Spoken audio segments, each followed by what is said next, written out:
Bismillahirrahmanirrahim. Alhamdulillahi rabbil alamin. Wa bihi nasta'in ala umurid dunya waddin. Ashhadu an la ilaha illallah wahdahu la syarika lah. Wa ashhadu anna sayyidana Muhammadan abduhu wa rasuluh. Allahumma salli wa sallim wa barik ala sayyidina Muhammad wa ala alihi wa sahbihi ajma'in, amma ba'd. Yang kita hormati dan kita cintai para habaib, para alim ulama, muhibbin, hadirin hadirat rahimakumullah. Puji syukur selalu kita haturkan kehadirat Allah Subhanahu wa taala atas limpahan karunia yang tak henti-hentinya kepada kita. Dan juga salawat dan salam selalu kita haturkan kepada junjungan kita Nabi besar Muhammad sallallahu alaihi wasallam dan kepada seluruh keluarga, para sahabat, zuriat dan pengikut beliau ila yaumil qiyamah. Para muhibbin rahimakumullah, Ats-tsalis wal 'ishrun min suwaril Qur'an, suratul Mu'minun, Makiyatun, ayatuha thamaniya asyrata wa mi'ah.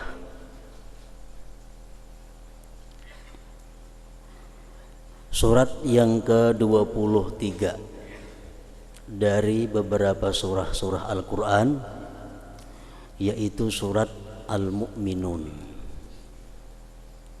Surat Al-Mu'minun ini diturunkan Allah kepada junjungan kita di Mekah. Ayat-ayatnya berjumlah 118 ayat.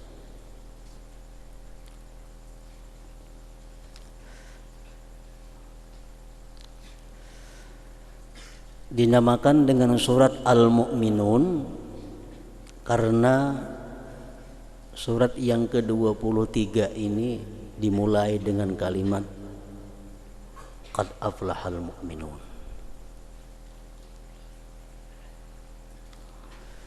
Qad aflahal mu'minun artinya sungguh beruntung orang-orang yang beriman.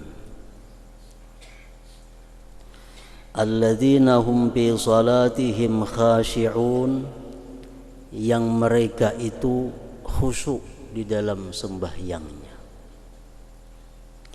Walladzina hum 'anil lagwi mu'ridun, dan mereka itu berpaling daripada melakukan hal yang sia-sia.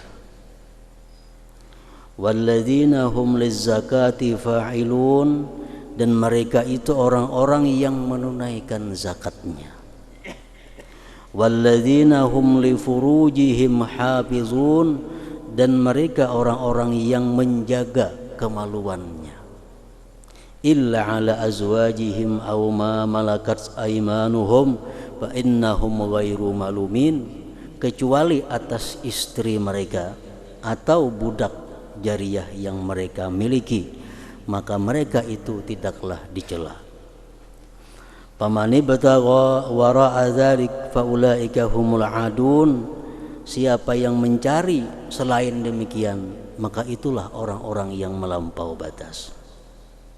Walladzina hum li amanatihim wa ahdihim ra'un, dan mereka itulah orang-orang yang menunaikan, memelihara janji dan amanah mereka. Walladzina hum ala salawatihim yuhafizun, dan orang-orang yang menjaga, memelihara sembahyang mereka. Ulaika humul warisun, mereka itulah orang-orang yang mewaris. Alladzina yarisunal firdausa, yang mereka itu mewaris surga Firdaus. Hum fiha khalidun, mereka kekal di dalamnya. Itu ayat pertama sampai ayat 11 surat Al-Mu'minun. Para muhibbin rahimakumullah, Al-Imam Al-Fakhrur Razi dalam tafsir beliau mengatakan, I'lam anna Allah subhanahu hakama bihusulil falah liman kana mustajmi'an li sifatin sab'in. Allah menetapkan dengan mendapat keberuntungan, qad aflaha, sungguh beruntung, firman Allah. Siapa yang beruntung itu? Orang-orang yang menghimpunkan 7 sifat di bawahnya. Orang-orang yang dapat menghimpunkan 7 sifat seperti yang disebutkan ayat-ayat tadi, maka dia dikatakan oleh Allah qad aflah, sungguh beruntung. Yang pertama dari 7 sifat itu adalah al-iman. Qad aflahal mu'minun, sungguh beruntung orang-orang yang beriman. Iman. Apa arti iman itu? Berbagai macam pendapat para ulama mengatakan tentang ta'rif iman. Di antaranya Asy-Syaikh Al-Jarjani mengatakan dalam ta'rifatnya, al-iman itu adalah wal i'tiqad bil qalbi wal iqrar bil lisan. Iman itu artinya meyakini di dalam hati dan mengakui dengan lisannya. Iman. Nah, apa yang diimani? Apa yang diyakini? Apa yang dipercayai? Rasulullah SAW bersabda, antu'mina billah. Pertama kamu beriman dengan Allah. Nah, apa? Beriman lawan Allah. Bahwa Allah itu ada, bahwa Allah mempunyai segala macam sifat-sifat keagungan dan keindahan, kesempurnaan. Allah mustahil bersifat kekurangan, aib dan celah. Itu kita percaya. Pertama, iman dengan Allah. Wa malaikatihi, dan beriman dengan malaikatnya, bahwa ada makhluk Allah yang namanya malaikat. Malaikat makhluk yang tidak pernah maksiat kepada Allah. La ya'sunallaha ma amarahum wa yaf'aluna ma yu'marun. Malaikat tidak pernah maksiat kepada Allah. Kita percaya, kita beriman. Wa kutubihi, yang ketiga, kita beriman dengan kitab-kitab Allah. Al-Quran, Zabur, Taurat, Injil, dan yang lain-lainnya. Kita beriman bahwa seluruh kandungan Al-Quran itu adalah benar. Antu'mina billah wa malaikatihi wa kutubih. Kita percaya, kita beriman dengan kitab Allah Subhanahu wa ta'ala. Wa rusulihi, kita beriman dengan rasul-rasul Allah. Wal yaumil akhir, kita beriman dengan hari kiamat dan yang ada di dalamnya daripada surga, neraka, hisab, mizan dan sebagainya.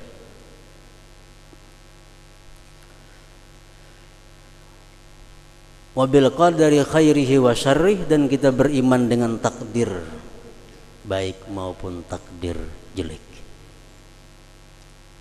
Nah, syarat yang pertama untuk mendapatkan keberuntungan seperti yang dikata Allah tadi adalah iman.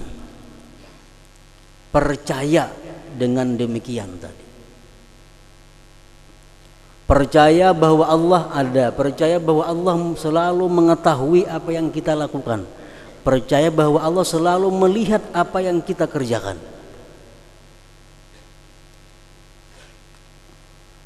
Percaya bahwa Allah tidak pernah menyalahi janjinya.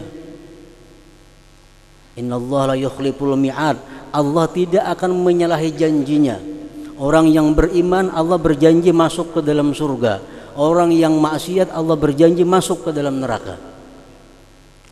Allah tidak menyalahi janji, percaya kita.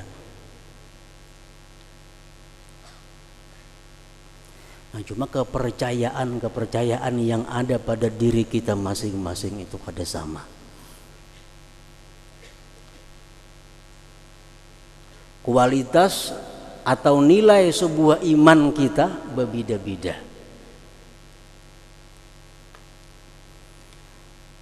Ada percaya bahwa berzina itu haram dan berzina itu mendatangkan murka Allah. Dia percaya Allah mengharamkan zina, dia percaya, tapi dia masih mau melakukan zina. Dia percaya bahwa Allah melarang riba. Dia percaya bahwa setiap yang riba itu ujungnya adalah neraka. Dia percaya, tapi dia tidak bisa menghindarkan dirinya daripada riba. Nah, ada orang beriman seperti itu. Dia percaya bahwa sembahyang 5 waktu adalah perintah Allah yang wajib dilaksanakan. Percaya. Tapi kadang-kadang dia ingkar dengan sembahyang 5 waktu.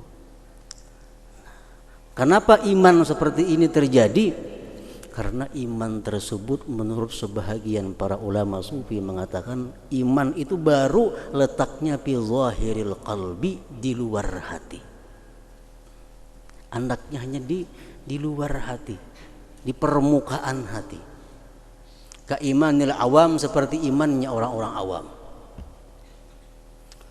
Percaya bahwa setiap kali kita melakukan satu kebaikan dibalas Allah dengan surga. Sembahyang sunat subuh 2 rakaat lebih baik daripada dunia dan isinya. Percaya kita itu karena sabda Rasulullah. Kita beriman tapi kita malas untuk melakukannya. Kenapa sebabnya? Karena iman kita baru letaknya di permukaan hati. Para muhibbin rahimakumullah, iman kita baru letaknya di luar. Itu keimanil awam, seperti imannya orang-orang awam. Orang-orang Islam yang melakukan maksiat kepada Allah, dia percaya bahwa Allah itu ada, Allah melihat, Allah percaya, tapi tetap berani melakukan maksiat karena imannya baru di zahiril qalbi. Yang kedua, iman itu sudah berada fi wastil qalbi, di pertengahan hati. Nah, kaimanis salikin, seperti imannya orang-orang salikin. Dia percaya bahwa bila melakukan zina dia akan kehilangan iman. Dia percaya kalau berbuat riba dia dikutuk oleh Allah. Mati-matian ini kada mau riba. Nah, ini yakin imannya sudah berada di tengah-tengah hati.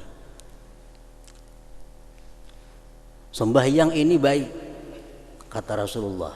Sembahyang ini bagus, kata Rasulullah. Dia kerjakan sembahyang itu walaupun dengan susah payah. Karena keimanannya menuntut demikian.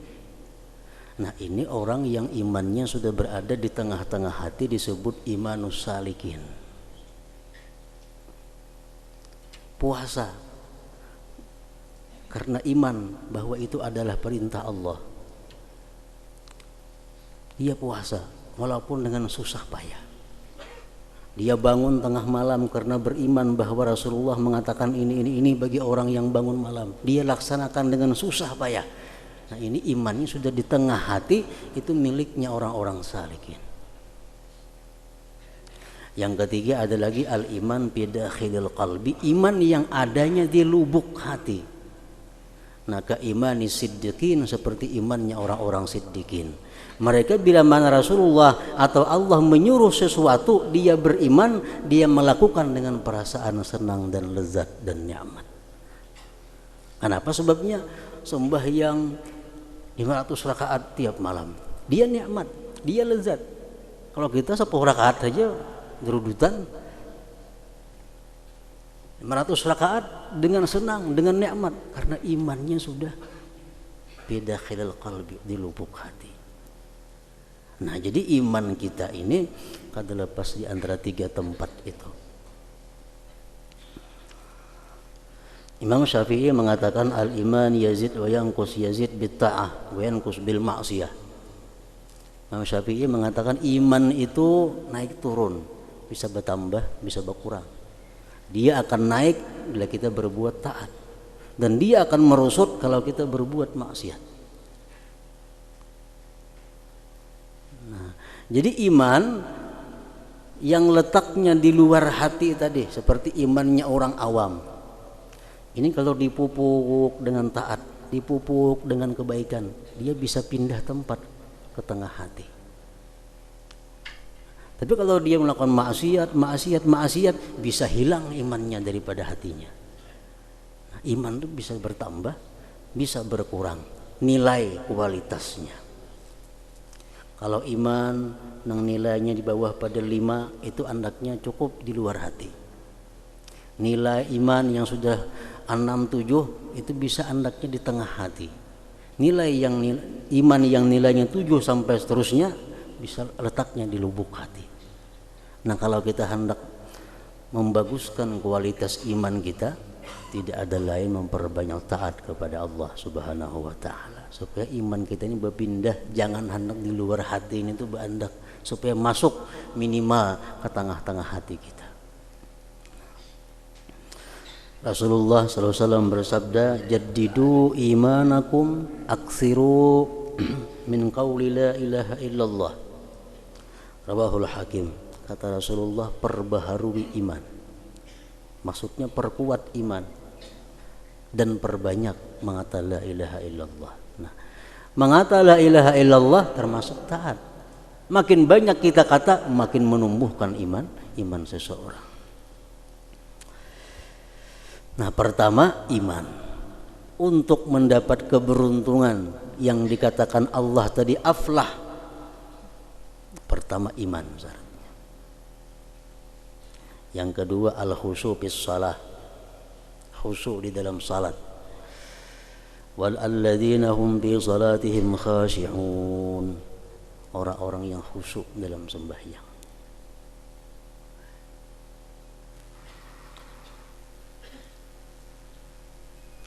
Huwa yashmalu khusyu' al-qalbi katafahum lima yaqra wal khawf war raja wa khusyu' al-jawarih ka'adamil iltifat wa ghairi. Khusyuk dalam sembahyang itu mencakup baik khusyuk hati atau khusyuk anggota. Khusyuk hati artinya seperti paham dengan apa yang ia baca, dia bisa merasakan takut kepada Allah di dalam sembahyangnya, dia merasakan mengharap rahmat Allah dalam sembahyangnya, dia bisa merasakan malu kepada Allah. Nah, itu khusyuk hati. Kalau khusyuk zahir seperti tidak berbuat yang sia-sia, tidak menoleh ke kiri ke kanan anggota tubuhnya. Nah, khusyuk dalam sembahyang itu syarat yang kedua untuk mendapatkan keberuntungan. As-salis, yang ketiga, al-i'rad anil lagwi walladzina hum 'anil lagwi mu'ridun, orang-orang yang berpaling daripada melakukan hal yang sia-sia. Al-lagwu 'inda ba'dil ulama ma kana mubahan la yakunu bil mar'i ilaihi daruratun wa hajah. Artinya lagwi itu maksud sia-sia itu. Orang yang beruntung itu, kata Allah, tidak mau melakukan hal yang sia-sia. Apa maksudnya sia-sia? Kalau haram makruh sudah jelas, itu bukan sia-sia, berbahaya. Nang sia-sia ini adalah sesuatu perkara yang boleh, yang bila kita tinggalkan tidak akan membahayakan kepada kita. Yang kita lakukan tidak ada manfaat untuk kita. Nah, itu sia-sia. Becatur sia-sia. Betang harianan di warung becatur rupiah tak pahalang, beribun, badom, itu kada beruntung. Itu manusia rugi. Allah mengatakan qad aflah, sungguh beruntung orang yang kadang mau bercatur, kadang mau beribun, kadang mau biliar, macam-macam. Sungguh beruntung orang yang berpaling daripada itu. Para muhibbin rahimakumullah, Rasulullah sallallahu alaihi wasallam pernah duduk dengan para sahabatnya di Masjid Nabawi. Lalu Rasulullah berkata, "Inna awwala man yadkhulu min hadzal bab rajulun min ahlil jannah." Hai sahabatku, orang yang pertama masuk dari pintu itu adalah orang ahli surga. Siapa yang masuk nih di lawang itu adalah orang ahli surga. Sahabat lu jangannya siapa yang masuk kira-kira di lawang itu. Padahal Abdullah bin Salam, masuk sekalinya Abdullah bin Salam. Berarti dia rajulun min ahlil jannah, orang ahli surga. Setelah itu sahabat datangan lawan Abdullah bin Salam, betakun apa amalan pian, apa pekerjaan pian, sampai-sampai Nabi mengatakan pian laki-laki surga. Abdullah bin Salam menjawab, pertama salamatus sadri, selamat hati daripada berniat tidak baik kepada kaum muslimin. Dalam hatiku kadada kepingin orang mukmin, orang muslim itu rugi. Dalam hatiku kadada kepingin orang muslim itu celaka. Dalam hatiku kadada orang muslim itu sengsara. Semua aku ingin orang beriman itu baik, makmur, bahagia. Nah, selamat hati. Yang kedua, watarku ma la ya'ni, meninggalkan yang sia-sia. Meninggalkan yang kadada manfaatnya. Itu sebabnya beliau dikatakan Rasulullah rajulun min ahlil jannah. Nah, yang ketiga tadi. Yang keempat, ada zakat ar-rabi, ada zakat menunaikan zakat. Walladzina hum lizzakati fa'ilun, mereka orang-orang yang membayar zakatnya. Orang yang berzakat Allah menyebut aflah, beruntung. Zakat kalau berfitrah nyaman aja 3,5 liter. Bisa duit 1 juta, zakatnya 1.000 inting aja. Bisa duit 2 juta, zakatnya 50.000, kada jadi masalah. Kalau bisa duit 10 miliar, berapa zakatnya? 250 juta. Berat jadinya. Orang yang berzakat Allah mengatakan aflah, beruntungnya. Yang kelima, al-khamis, hifzul farji amma harramallah, menjaga kemaluan daripada yang diharamkan Allah. Zina misalnya, liwat, sihak, laki-laki sama laki-laki liwat, perempuan sama perempuan sihak. Orang yang beruntung dia menjaga farajnya daripada hal-hal seperti itu. Rasulullah bersabda, man zana aw syaribal khamra naza'allahu minhul iman kama yakhla'ul insanul ghamis min ra'si, rawahu Abu Daud. Barang siapa berzina atau minum arak, Allah cabut iman sebagaimana seseorang laki-laki melepaskan gamisnya daripada kepalanya. Kan enggak macul gamis no, dari kepala Allah. Nah, macul gamis. Sama orang berzina, imannya dicabut oleh Allah Subhanahu wa ta'ala. Orang yang beruntung tidak akan melakukan itu. Yang keenam, riayatul amanah wal ahdi, menjaga amanah, kepercayaan. Walladzina hum li amanatihim wa ahdihim ra'un, dan mereka orang-orang yang menjaga amanahnya. Apa amanah itu?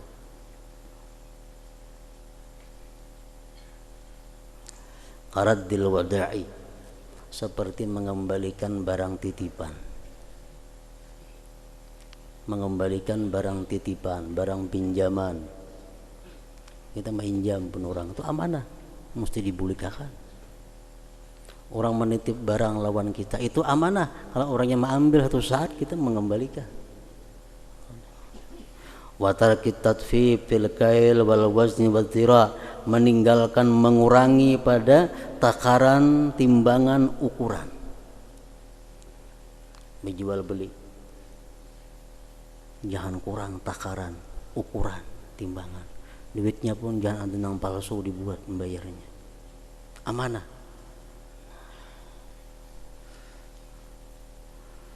Wa adlil umara fir ra'iyah, dan adilnya pemimpin pada rakyatnya.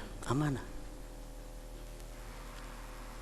Jabatan-jabatan yang disandang oleh para pejabat-pejabat itu adalah amanah. Kalau mereka ingin beruntung, mereka tunaikan amanah itu dengan sebaik-baiknya. Mereka jaga amanah itu jangan sampai dikhianati.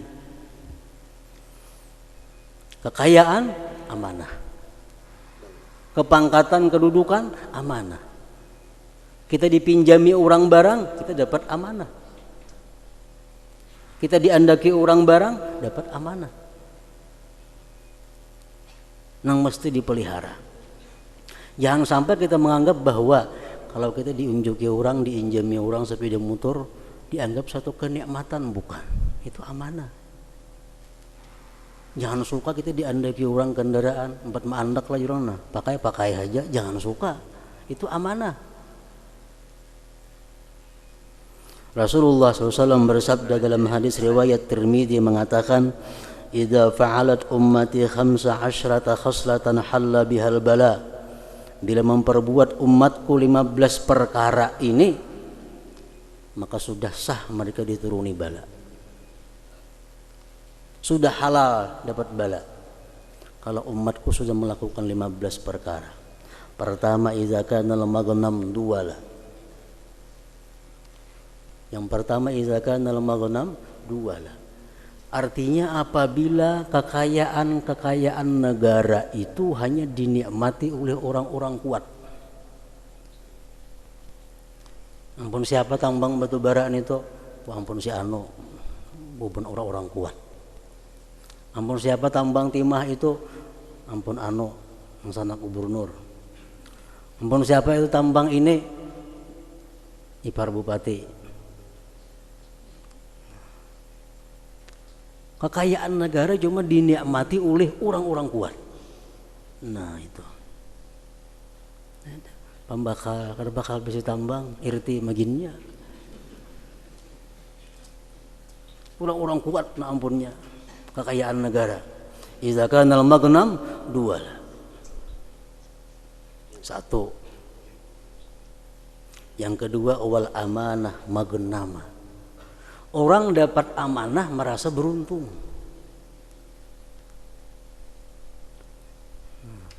Orang diangkat, pembakal diangkat jadi camat, sujud syukur tuh luput ngarannya. Sujud syukur itu dapat nikmat. Terhindar daripada bala, dapat nikmat nang kada dikira-kira, sujud syukur. Kalau kita dilantik untuk menjabat jabatan, itu amanah, bukan sujud syukur, istighfar. Nah, itu salah. Kalau sudah kita menganggap orang jadi ini untung, jadi itu untung, nah, dua macam sudah kita ada. Amanah dianggap keberuntungan. Zakat maghrama, yang ketiga zakat dianggap kerugian. Bila pacang zakat bebicik kepala. Kenapa? Ini rugi, mengurangi harta. Padahal ini kada beriman dengan Al-Quran. Allah mengatakan zakat itu membersihkan harta dan menyuburkan harta. Ini ada menganggap itu satu kerugian. Nah, bila tiga, yang keempat dan kelima, wa ata'ar rajul zawjatahu wa aqqa ummah. Nah, seorang laki-laki itu lebih taat kepada istrinya daripada ibunya. Ketiga dan keempat dan kelima, mentaati seorang laki-laki akan istrinya dan durhaka kepada ibunya. Dia selalu berusaha menjaga kesenangan istri. Mama nomor 2, senang ada penting. Yang penting bini jangan sampai sarik. Bini jangan sampai kecewa. Ibu kada jadi masalah, mama kada jadi masalah. Yang keenam dan ketujuh, wa barra sadiqahu wa jafa abah. Dia berbuat baik kepada kawan tapi berbuat renggang kepada bapaknya. Nah, kalau urusan kawan mati-matian membela. Kalau sudah kuitan masa adanya. Yang kedelapan, wartafa'atil aswat fil masajid. Di masjid ribut, membicarakan dunia, membicarakan perdagangan, membicarakan politik, pembangunan. Rapat beulah gang di masjid, dapat subsidi di kampung dapat sambil 50 sak, ke masjid berkumpul rapat di mana yang bagus maulah gang segan menggunakan samin itu, ribut di masjid. Wartafa'atil aswat fil masajid. Yang kesembilan, wa kana za'imul qaum ardalahum. Tokoh satu kaum itu orang yang paling hina. Mestinya pemimpin kaum itu orang yang paling takwa, orang yang paling saleh, orang yang paling baik keturunannya. Ini kada. Siapa yang jaga? Pemimpin. Yang ke-10, wa ukrimar rajul makhafata syarri. Seseorang itu dimuliakan bukan lagi karena dia ulama. Seseorang dimuliakan bukan lagi karena dia habaib, tapi dimuliakan seseorang karena takut kejahatannya. Orang ini kalau kata dimuliakan bisa menampiling, Allah dihormati. Nah, yang ke-11, wa syuribatil khumur. Arak di mana-mana sudah lumrah. Minuman-minuman keras, obat-obat terlarang di mana-mana sudah, kada ada rahasia lagi. Yang ke-12, kalau bisal harir, sutra-sutra dipakai laki-laki.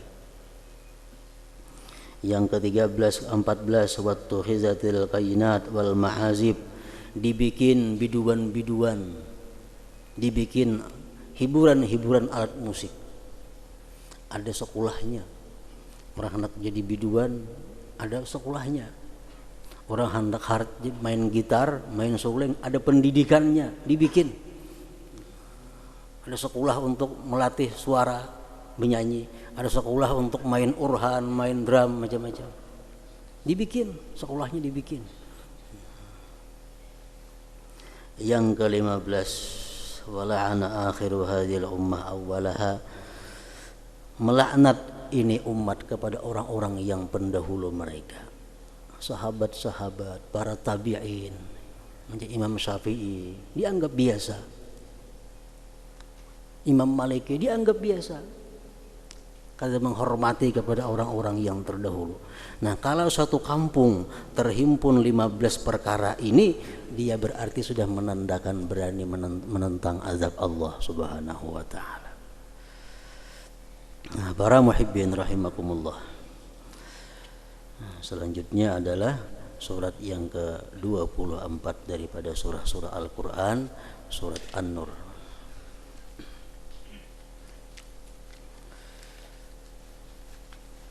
Hadratin Nabi sallallahu alaihi wasallam. Al-Fatihah. Bismillahirrahmanirrahim.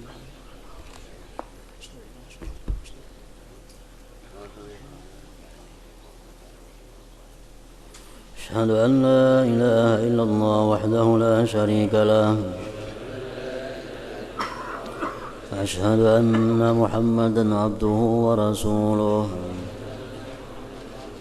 لا إله إلا الله نستغفر الله لا إله إلا الله نستغفر الله لا إله إلا الله نستغفر الله لا إله إلا الله ونتوب إلى الله لا إله إلا الله محمد رسول الله صلى الله عليه وسلم فيا أيها الرجل منه شفاعة صلوا عليه وسلموا تسليما.